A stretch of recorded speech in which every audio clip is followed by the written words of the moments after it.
We've talked quite a bit over the last few years about blaming the victim when it comes to rape, and we've also addressed how the question of how do we get men not to rape women doesn't come up nearly as often as it should. Instead, there's discussions of what the woman was wearing, or if she had been drinking, or if she had been acting in some kind of sexually provocative way.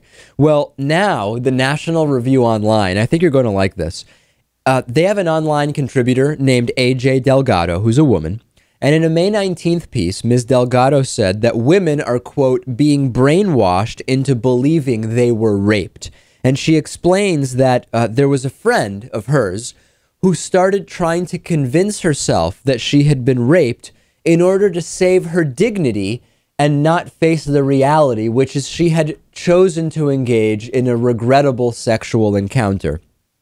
And then this is now from the National Review piece by Ms. Delgado, where she says, prominent scholars and activists now even define rape as including any sexual activity in which the woman is not sober, claiming that consent is never really truly given if the woman has had a few drinks. Admittedly, I'm no scientist, says Ms. Delgado, but I'm fairly certain that a statistically significant amount of sex, including very enjoyable sex, happens under the influence of alcohol.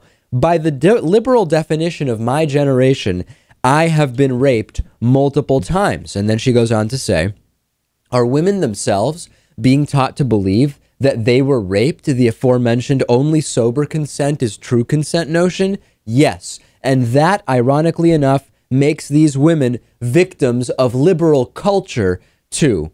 This kind of reminds me of how Republicans and white Christians are being taught essentially that they are victims, with the distinction, Lewis, that that's actually happening. We actually see Christians making themselves out to be victims because someone was offended at discrimination against gay people, which is patently absurd. That actually is happening. The idea that women are being tricked into thinking they were raped is so offensive.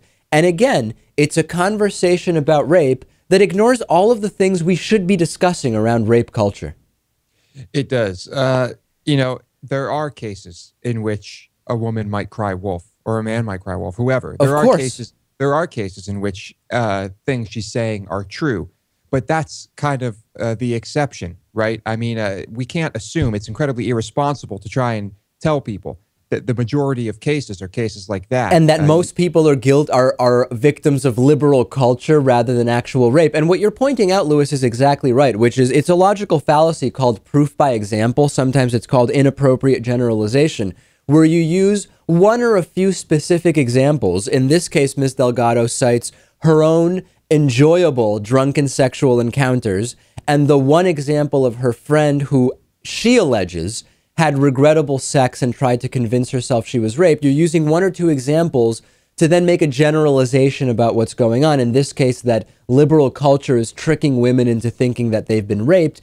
And it's one of many logical fallacies that seem very, very common around conservative argumentation.